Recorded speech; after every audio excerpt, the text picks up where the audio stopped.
Hi. I personally cannot believe that January is already over. It went by so quick in a way, and this is why I thought I'll do a little recap of some of the nice things I did, some of the books I read, things that I thought about a lot, and things that I made. So, yeah, let's go into it.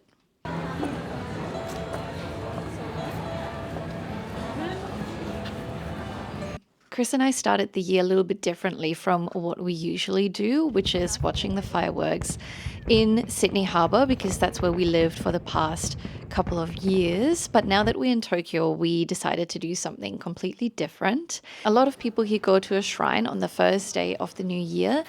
To make their first prayer, to receive their fortune. So we thought we'll do that as well, or do something similar.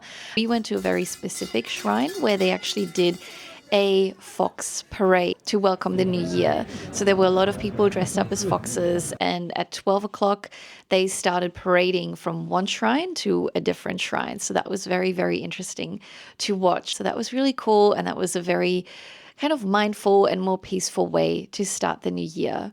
Then in the first couple of days of January, I went to a really cool workshop by myself, which is a book binding workshop. And I thought this would be such a cute activity because I really wanted to have a new journal for the new year as well. We got to make these glue notebooks where you pick a lot of different papers and then you stack them and you apply a layer of glue on the side of the paper to kind of bind the pages together.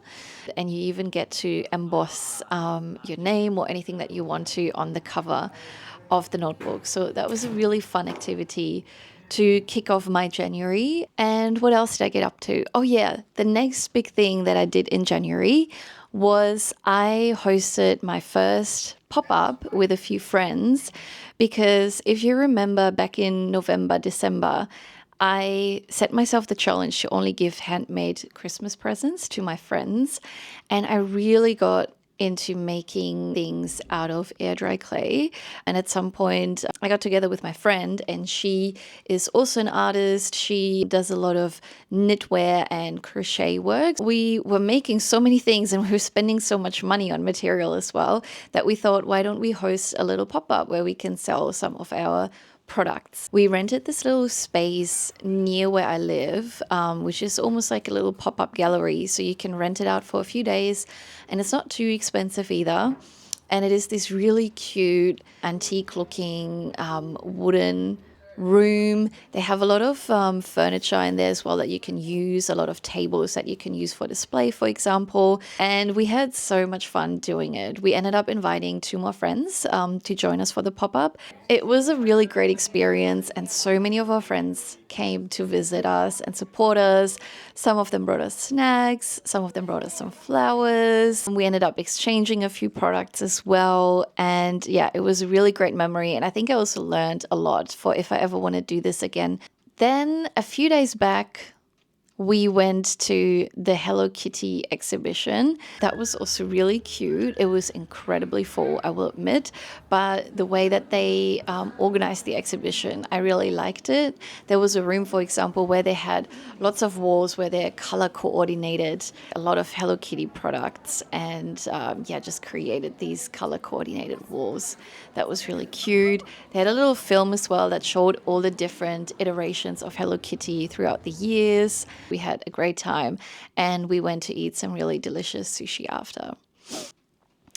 I also went to so many cafes in January. I feel like it's become a little bit of a hobby to discover new and interesting and beautiful cafes in Tokyo, especially because I do a lot of my work from my laptop, or I like to just bring my journal and write. So I really like finding really cozy cafes, and I definitely found a lot of great ones this month.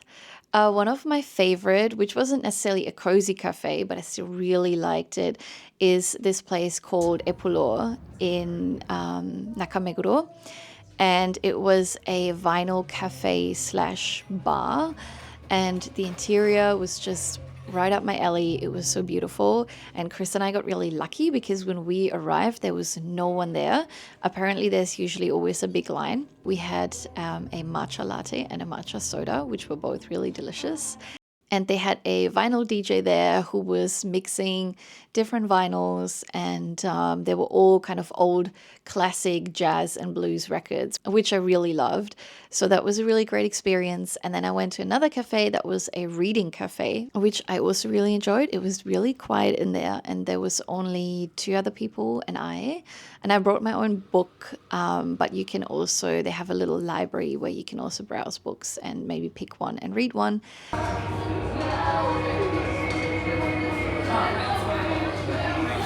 Let's move on to things that I watched in January. I just wanted to share a few of my highlights. One thing that I watched is Pachinko Season 2.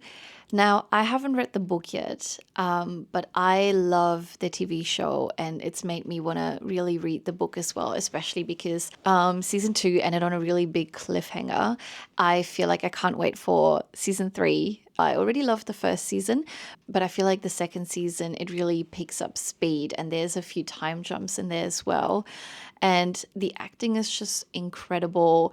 I believe that each episode was directed by a different director, or they had a different DOP for each of the episodes. And the style kind of changed throughout the season, which I thought was very interesting. And they've done something similar already in season 1 as well. Either way, if you have read Pachinko, or even if you haven't, I can highly recommend watching the show. I also think it's a very interesting perspective on the Second World War period in time, because it's often been portrayed from either a very Eurocentric point of view, or the conflict between America and Japan, often also very Western centric. I feel like the Korean perspective on this period in time has often been overlooked. So Pachinko really shines a light on their stories. Yeah, I can just highly recommend it, and I'm very keen to read the book as well. Then I've also watched the movie Yi Yi, which has been on my list for a while, by Edward Yang. It was visually so beautiful. It's a very slice of life type of movie. So if you're into that, then definitely watch it. Other people might find it a bit slow because it just gives us a little insight into the everyday life of a couple of people over, I think, the course of a year, more or less. So yes, can highly recommend. And then I also started rewatching Heidi, the anime, and the Movements as well. Heidi is probably my favorite childhood TV show, and I started watching it when I'm crafting. So when I'm, for example, making my necklaces, or when I'm crocheting, or I recently also started cross stitching. Oops. Yeah, so I started watching it because I have probably watched all the episodes like at least 10 times. So I don't really have to pay attention, but it's nice to just kind of let it run in the background. And it just made me realize that maybe at the end of the day, I just want to be a girl living on a farm, making cheese and fresh bread, and spending all my day running around with some goats and sheep. We also very recently have not finished yet, started watching Frieren, which is a Japanese anime that has become very popular. And I will admit the main reason I wanted to start it was because all the characters' names are German.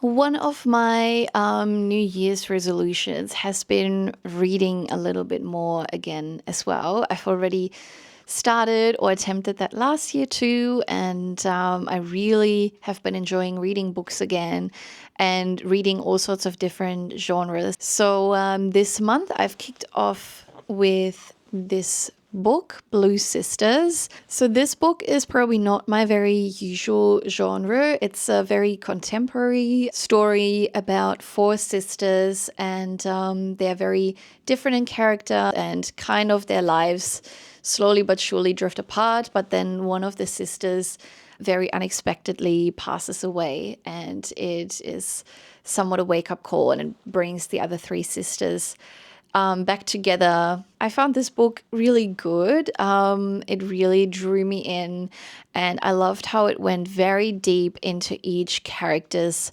emotions and psyche, and also development. There were a lot of fights in the book. I feel like there were a lot of arguments, and really going into the depth of these arguments was something that I wasn't really used from other books yet, but I thought it was really interesting, and it made me reflect on how I argue sometimes in my life, and how arguing is often so driven by emotions, and you often end up saying things that you don't really want to say. And I feel like this book was a great reminder for that.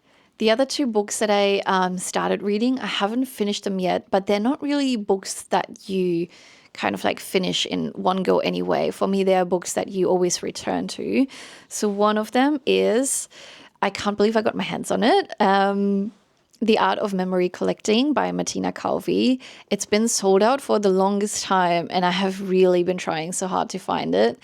And essentially, this book is full of little crafty ideas of how to collect your memories, and make memory collecting more fun again than just storing them somewhere in your phone. There's, I think, 15 ideas in total. I've already done 2. So one of them, let me just see if I can find it. One of them is making like a trinket tin.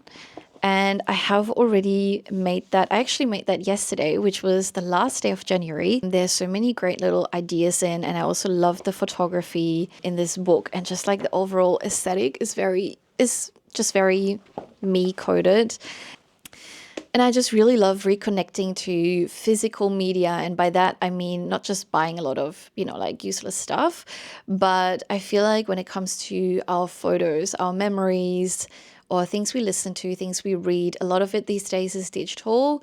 And sometimes that just feels a little soulless to me, maybe. I don't know, not as tangible. So this is a really great book if you want to start getting creative again, and finding the fun in making things with your hand again, and physical media. So I can highly recommend this book, and I'm so excited to try out all the other ideas in there. So the last book that I'm reading, and I've kind of been treating this like a little morning meditation routine, is The Overview. And it's written by the editor-in-chief of Atmos magazine. So Atmos talks a lot about climate and culture. You can find them on Instagram. You can subscribe to their email newsletter, but they also have magazines coming out, I think, several times a year, with all their main stories. And usually they are very interesting perspectives on climate change, always accompanied by incredible photography. So this book is making a point how important it is that we re-enchant people with nature. And this is why I think having all these beautiful images accompanying their articles and accompanying their stories is so important, because we are visual beings, I believe. So if we look at these beautiful imagery, I think it will definitely help re-enchanting us with nature. But anyway, back to the book. It's quite big, it's quite heavy. I love the cover. Essentially, this book is full of essays and meditations about nature, about climate anxiety, the time that we live in. And they're often actually surprisingly quite scientific, often going into the science behind the development of a specific species, or even explores something like dark matter in the universe, but always reconnects it back to us and back to our experience, and how we can see similarities between what's happening around us, what's happening in nature, and ourselves. And essentially, I feel like this book, with every essay, makes you realize that we're part of nature, it's all connected, and that we have so many solutions to the problems that exist. So I start every day reading one of this, and I just let it guide me through the day. And it usually just allows me to start the day from a positive mindset, instead of when I would be scrolling on my phone and I would probably see a bunch of articles about what's Trump been doing in the US. So I kind of try to ignore all of that and instead read an essay from this book, and I feel a lot better about the world we live in, and I feel a lot more encouraged and motivated that we can get through this. So highly recommend all of the 3 books that I've been reading at the moment. And I feel like the last book that I talked about, the overview, is a perfect transition into the next category or the next thing I want to talk about, which is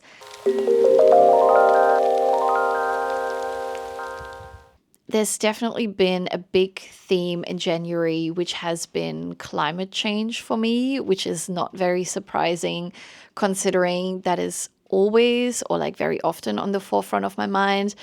Since January, I think, since everything that's happened in the US as well, I kind of went back into myself and asking myself, what is the biggest thing I can do to aid the change that I want to see in the world? I've been writing a lot about this. I've been writing a lot about where I think my strengths are, where my passions are, and how I can combine all of this, to really find the thing I can do. And yeah, I've landed on a few things. I've been really enjoying photography in the last year, and especially I think I've gotten really obsessed or very interested in interior photography and in architecture. There lay so many solutions to climate change and to inequality and to health problems and so many things in urban design, for example, and in architecture, which is kind of like small scale.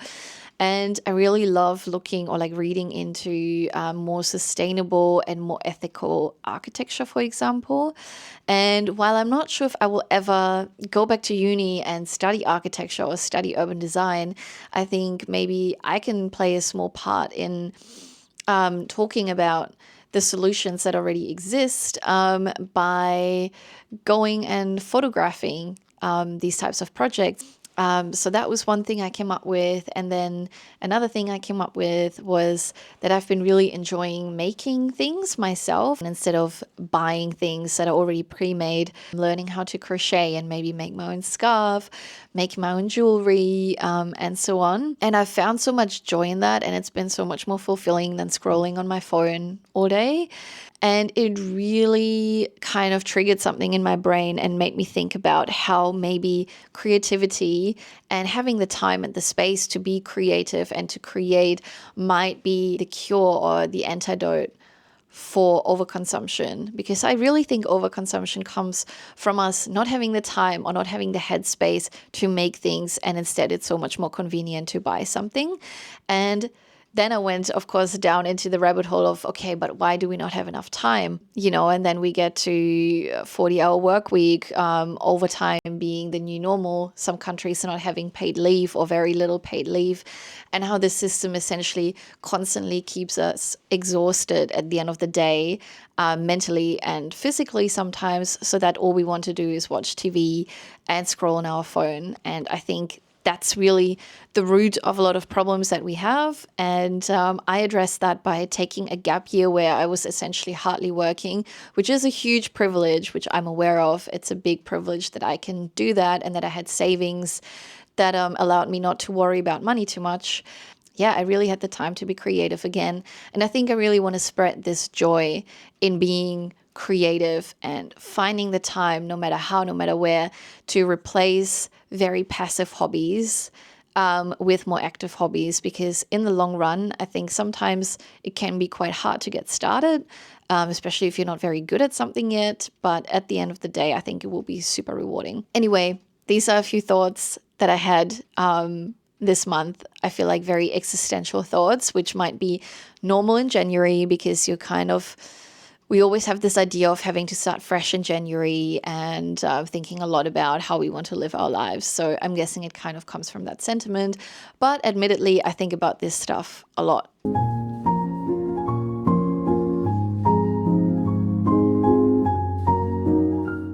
I wanted to show you some things that I've made. I was talking about the book bindery workshop earlier, so I wanted to show you this notebook that I made. I don't know if you can see it, but I embossed my name on the bottom, which I think is so cool that we got to do that. And then I've already put something on the first page, which is a little letter to myself. And the great part was that we got to use different types of paper in the same notebook. So I, for example, have these really cool pages where there's like red thread running through the page and it's actual thread, which I think is so pretty. And I've got some red pages as well. So yeah, I made my own little journal. I think I'm still going to decorate it. I haven't decided with what and how yet. So I made this. And then I talked about this in the book section, but I also made a little trinket tin. I didn't make the tin by myself, of course. I found this tin at a small shop in a gas station, I don't know, 2 hours out of Tokyo. And I thought it was really cute. This is what the tin looks like. And yeah, you don't really have to do much except for collecting things that you want to put in. But I also wanted to decorate it from the inside a little bit. So I learned how to cross stitch to make this. And I'll show you all the trinkets that I put in. We've got one emotional support Sylvanian family member.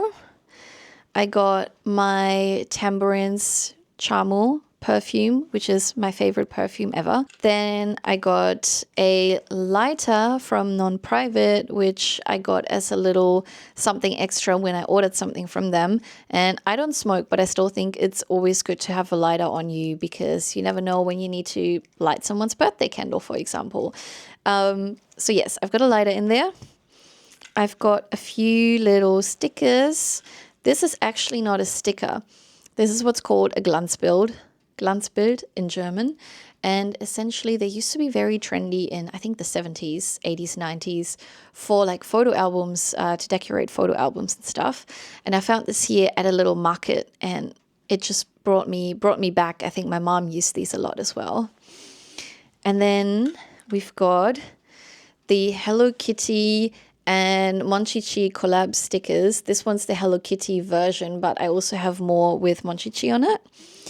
And then I got this sticker for free at a cream puff store, and they sell Totoro shaped cream puffs, and then you get a little sticker.